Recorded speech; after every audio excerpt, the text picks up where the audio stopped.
hablando de literatura costumbrista mexicana del siglo XIX y la presencia que tiene la gastronomía en ella, es muy importante el registro que hacen los autores de qué come y cómo obtienen sus ingredientes toda la gente que come esos platos.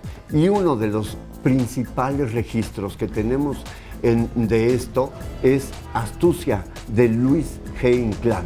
Así es, en este libro maravilloso que, bueno, Los bandidos de Río Frío es un libro donde vemos el ambiente rural y el ambiente urbano. En Astucia son personajes alejados de la política, que viven en el campo, y vemos qué comían los comerciantes o qué comían los contrabandistas de la hoja.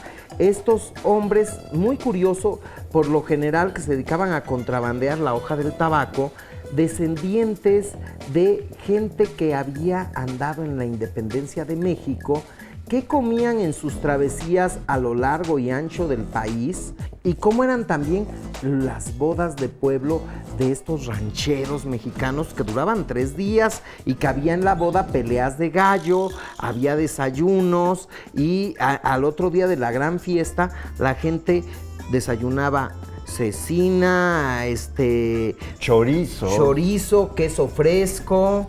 Y aparecen, cosa muy curiosa, gorditas de manteca. Esto es masa de maíz para tortillas con manteca cocidas en el comal, y a veces las rellenaban y a veces no. Y la presencia del atole, el atole blanco, que a veces lo acompañaban con un trozo de piloncillo. No endulzaban el atole, sino tomaban el atole blanco así y mordían un trocito de piloncillo. Además, algo muy interesante de esta obra, vamos a ver que como hasta nuestros días, la mayoría de los platos son platos elaborados con maíz, la importancia del maíz, el chile, el frijol y la calabaza.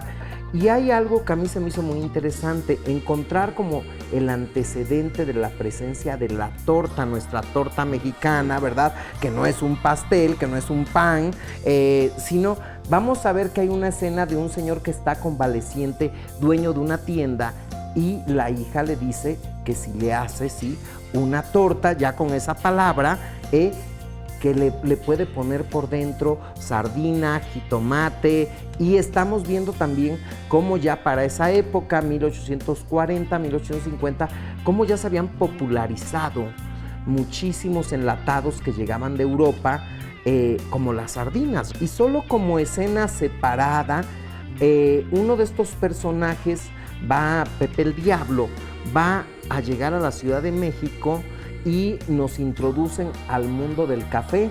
Los cafés son una novedad en el siglo XIX. El primer café que se estableció en la Ciudad de México fue en la calle de Tacuba a finales del siglo XVIII, y vamos a ver cómo nos describe que ya los señores se reunían a jugar cartas en el café y a discutir de política. Es importante acercarnos a esta literatura costumbrista del siglo XIX en México, como Astucia, que nos habla, por ejemplo, de los arrieros y que nos da muestra de costumbres y de platos tradicionales mexicanos.